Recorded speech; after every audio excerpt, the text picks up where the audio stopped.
for putting a makerspace in each one of our library branches.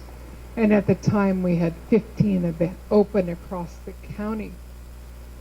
So in that description, when we were requesting assistance from the public with that, we listed several items that we envisioned having in all the branches, including things like 3D printers, chibi lights, robotics, things like that.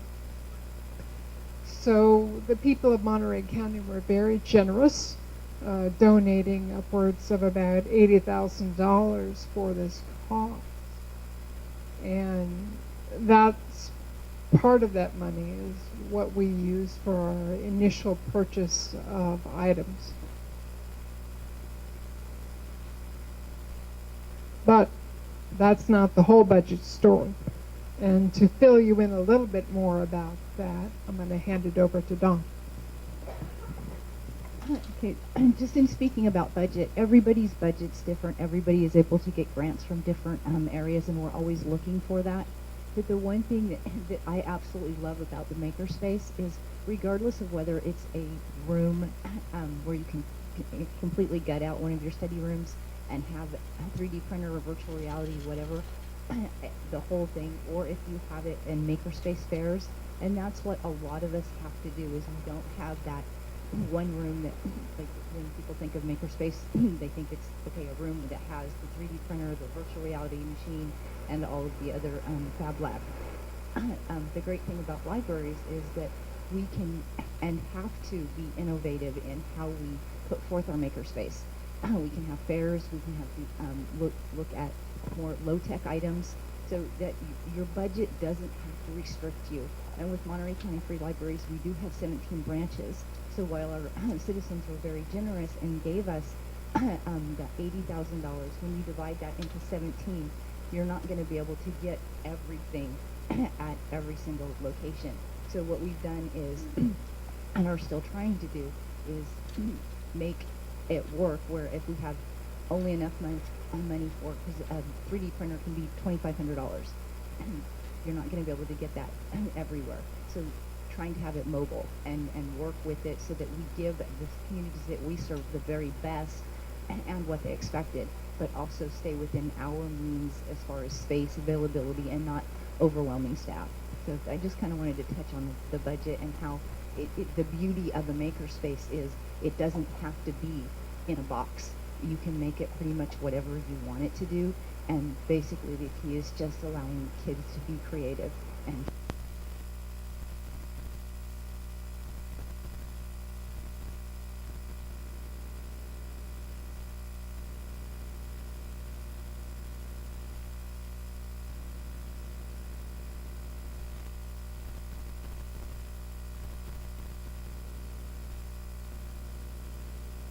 Makerspaces. It's just that they didn't used to have wires connected to them. You know, they were arts and crafts and traditional craft programs that have been attractive.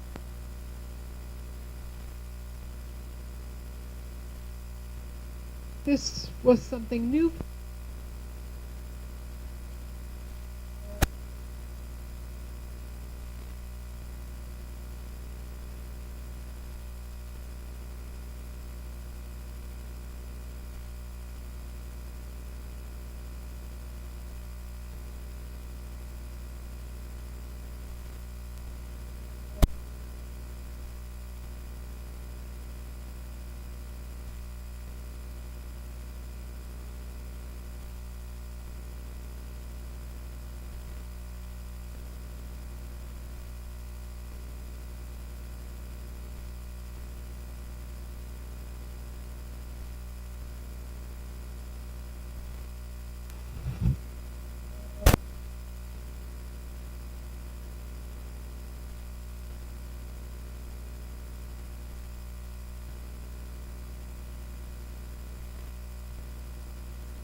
and one person working there. So we knew that there was going to be at least some concern about how people were going to introduce this additional programming.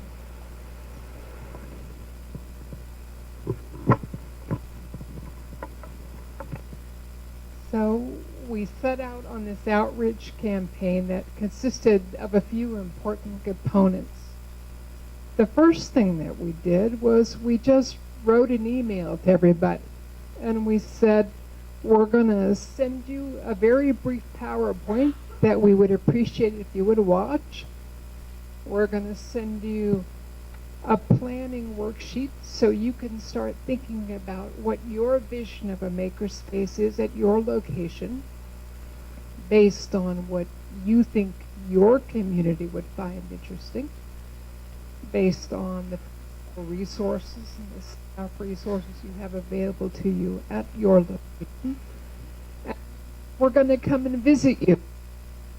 And during that visit, we really want to hear what you think is possible, what you want, and what your concerns are. And we're not going to, as part of this team, make it our objective to tell you what your makerspace is going to look like or what programs you have to offer, because that's not going to work. That's not going to generate enthusiasm that can then be passed on to the public. And then after that, we're going to ask you just to fill out a survey and tell us a little bit more about what you'd like to see at your location. So what we'd like to share with you is this very short PowerPoint that we sent out to each of the branches.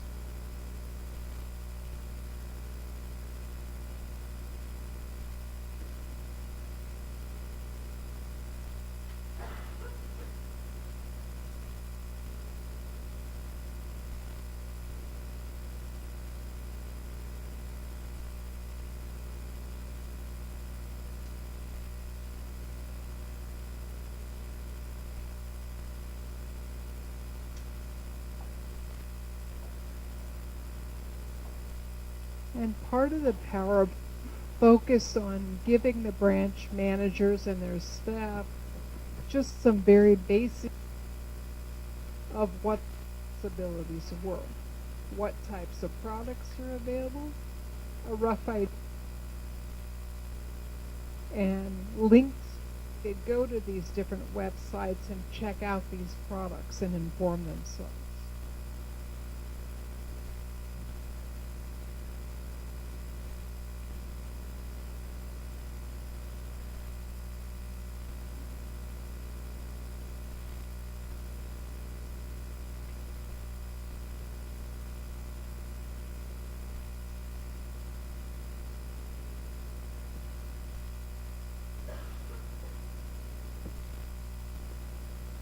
We found that taking this initial step was really a good way to frame the discussion.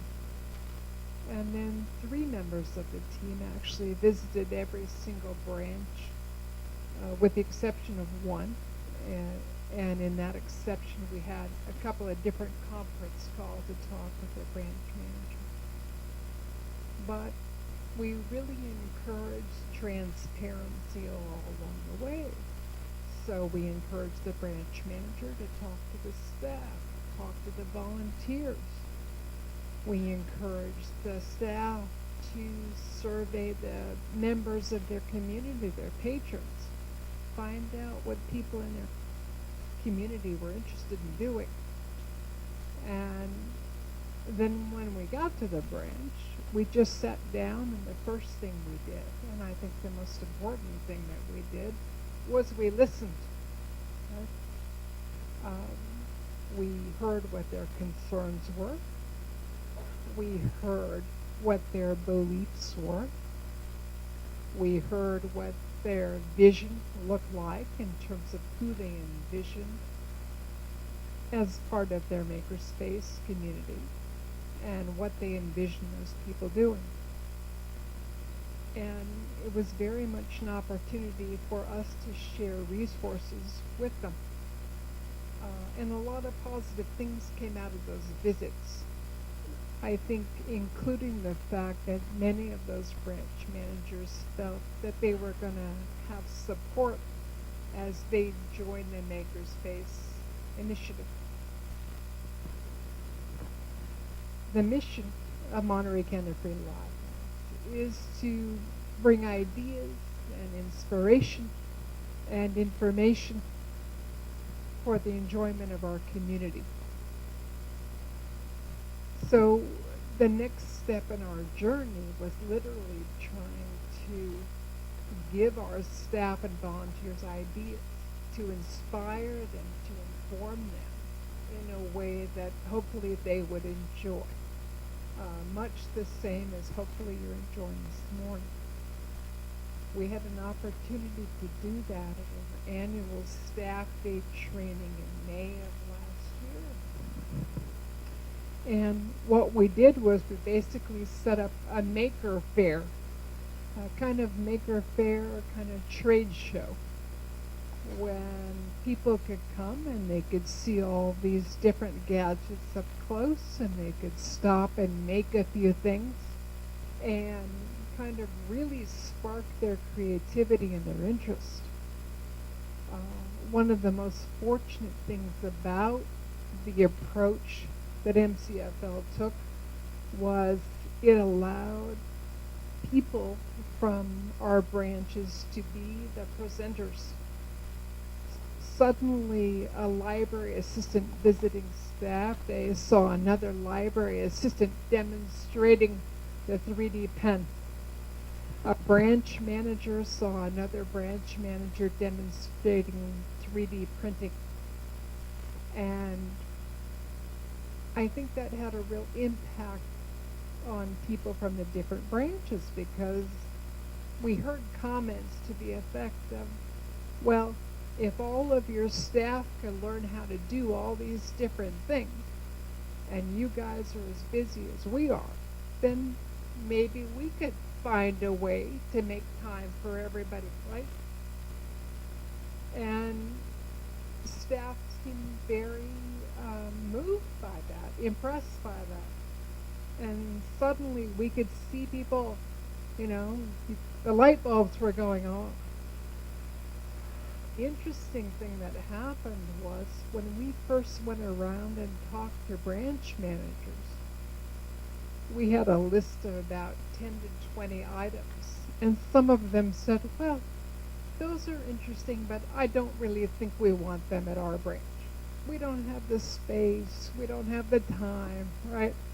Or maybe we will want one or two. At this staff day event, we gave them an interest card, and you have that card in your packets, the pink sheet.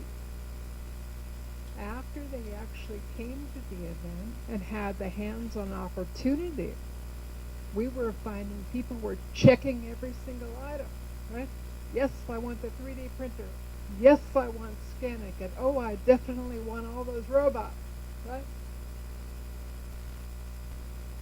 The great thing to watch this unfold and to be part of this was just the enthusiasm. You have people who were doing the presenting who were enthusiastic to be there and sharing what they had learned. And that enthusiasm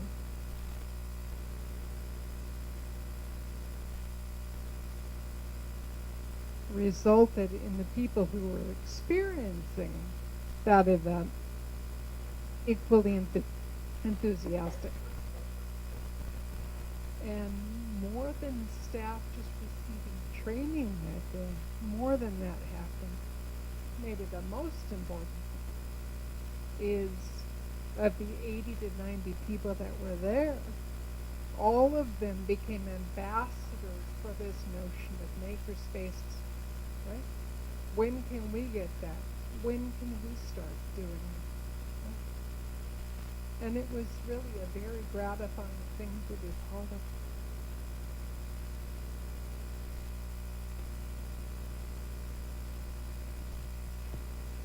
If you ask us what a makerspace looks like at Monterey County Free Libraries, our answer is it depends.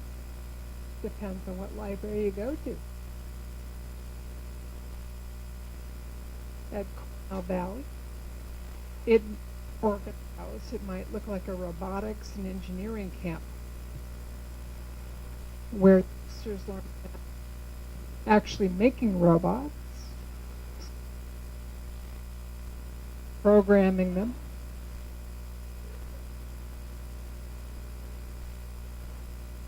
science wasn't their strong suit in school.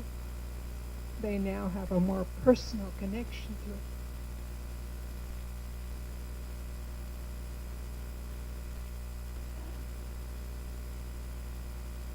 If you come to Solid a makerspace might look like a little person who gets an opportunity to play a big person guitar while somebody else taps out a tune on the boom whackers that we have right up front here. And maybe somebody else is in rhythm with a shaker rig that they've made. Or it might look like an entire family that stops in after school on a Thursday and visits what we call the construction zone makerspace, where we have Kiva planks, and eventually we'll have Legos and magnet tiles and things like that. And they get in touch with their inner architect. If you visit Green, Makerspace might be a virtual experience. Or it might be a combination of doing a traditional paper craft but lighting it up with chibi lights. Or it might be making a special memento, a Dr. Seuss pencil, and read across America Day.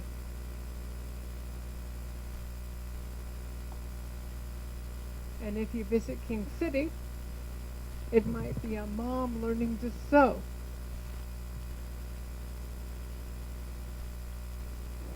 And the result, very happy children who got a new stuffed toy or a blanket. So what your makers are going to look like, I'm guessing, may be similar, may be very different from what ours looks like. And ours are changing all the time. So as our staff and as our volunteers learn new skills, get familiar with new types of technology, we share that with the public. And the public also plays a big part in what our makerspaces look like, because they come to us and they say, hey, we saw this on the internet. Do you think we could do this here at the library?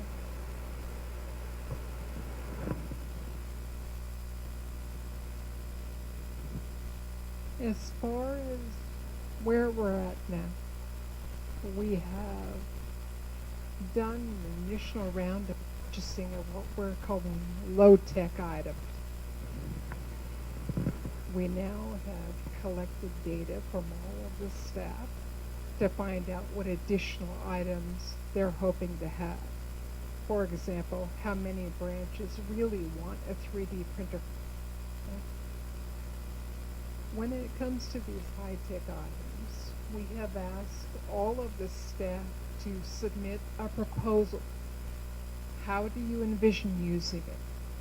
Whom do you envision using it? How often do you think you'll be using it? Because the last thing that we want to see happen is any one of these things just sitting on a shelf collecting dust. Okay? You may have noticed as you walk around the room this morning that there are some information pockets under each item. That same type of information is information that we provided to our staff. Suggested links so they can go online and see how these items are used. Programming ideas. So we're always trying to, again, stoke that fire of interest, stoke that fire of creativity.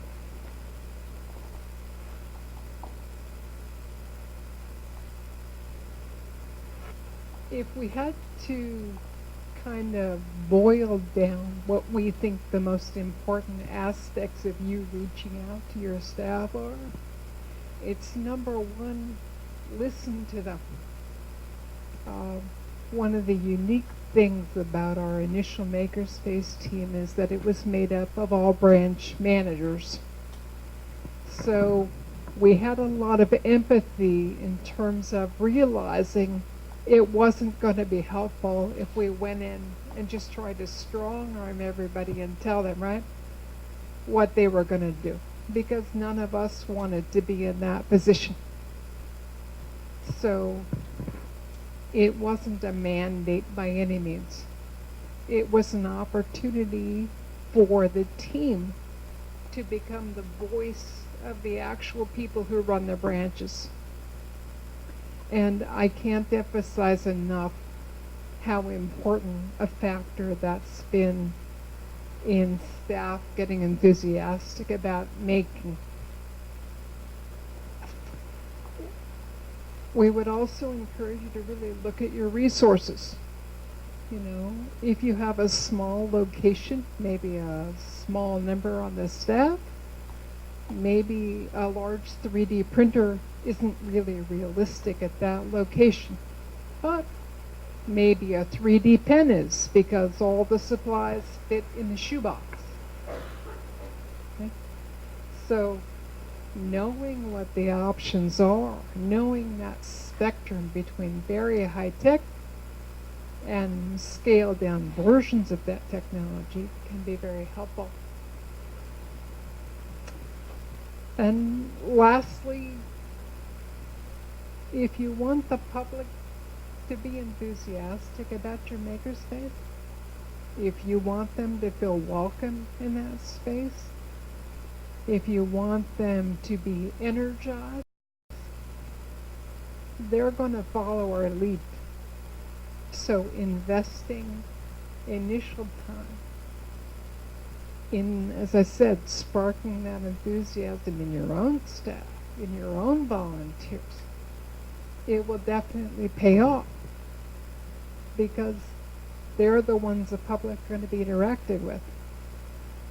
And they are going to feel comfortable with our technology. If we're comfortable with it, they're going to feel relaxed enough to be creative and not worry about making mistakes. If we're relaxed enough to allow them to come in and make the mistakes, you know, under the umbrella of learning.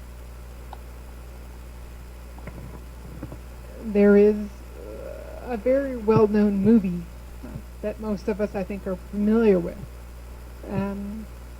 The famous line from that movie is, if we build it, they will come. But we have found that the opposite of that is also true. And that is, if we show up, in other words, if we provide a facility that's welcoming, that's reliable, that's staffed by volunteers and employees who want to be there, who believe in the purpose of that facility, then the public will also come up and they will make it. And so we wish you all well on your Makerspace endeavors. And if you have any questions, Dawn, Eddie over at the robotics table, Dave, Chris, Yannette is out with virtual reality. Carol is back there with a 3D pen. Feel free to talk with any of us either today or follow up with us. We're happy to have contact with you. And if you have any questions now, we'll be happy to try to answer. Anybody have questions?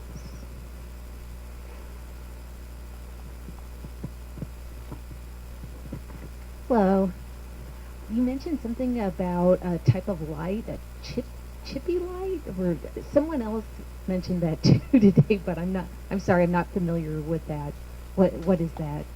When you were talking about the Valentine's Day And the craft? TV lights are basically, it's what they call light up cards.